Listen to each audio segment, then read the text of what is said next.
પાંડેસરા જીઆઈડીસીમાં આવેલ પારસ મિલની ભૂગર્ભ ટાંકી સાફ કરવા એક મજદૂરને નીચે ઉતારે.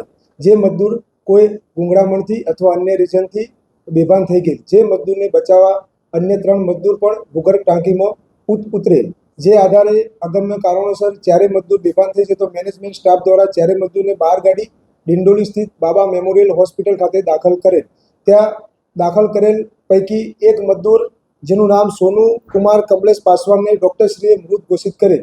જે આધારે પાંડેસરા પોલીસે અકસ્માત મોત 42/2026 મુજબ ગુનો દાખલ કરેલ. ત્યારબાદ તપાસ દરમિયાન જણાઈ આવેલ કે અન્ય 3 મજદૂર જેના નામ દીપુ કુમાર ઉર્ફે અંકિત રવિન્દ્ર પાસવાન તથા સંદીપ કુમાર સંતોષભાઈ પાસવાન તથા મલેન્દર પાસવાન નાઓને પણ મૃત ઘોષિત કરેલ.